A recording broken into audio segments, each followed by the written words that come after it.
biomedicine is looking beyond this concept of a disease equals a tablet into what actually is going on in the underlying biology of that person, of that system. So it's a much more total approach, a much more systemic approach. You're looking into biochemistry, you're looking into the function of individual biochemical pathways, you're looking at the interaction between gut bacteria and the metabolites that they produce, how that interacts with the person's metabolism.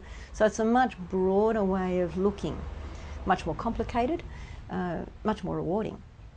So what they've learned is that things that can happen, in fact things that have happened to grandparents, affect the health of grandchildren, and yet it's not directly transmitted genetically, it's transmitted via this epigenetic phenomena.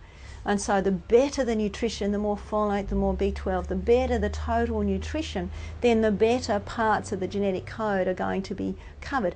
The more that there's an interruption to that nutrition or chemicals that come in, then the more problem we're going to have with parts of the genetic code being read.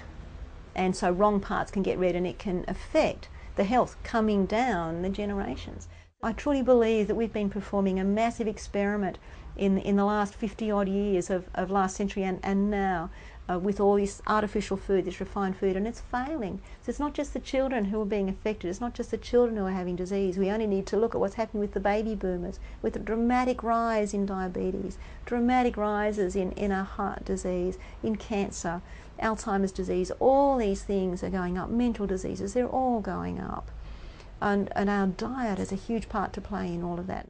There is a broad range, in fact across the board, children's illnesses have increased. So what's interesting is that what underlies this is a common shift in the immune system. In almost all these conditions there's an underlying immune system shift from what we call Th1 across to Th2. And this raises a whole set of other questions as to why is this underlying immune shift happening.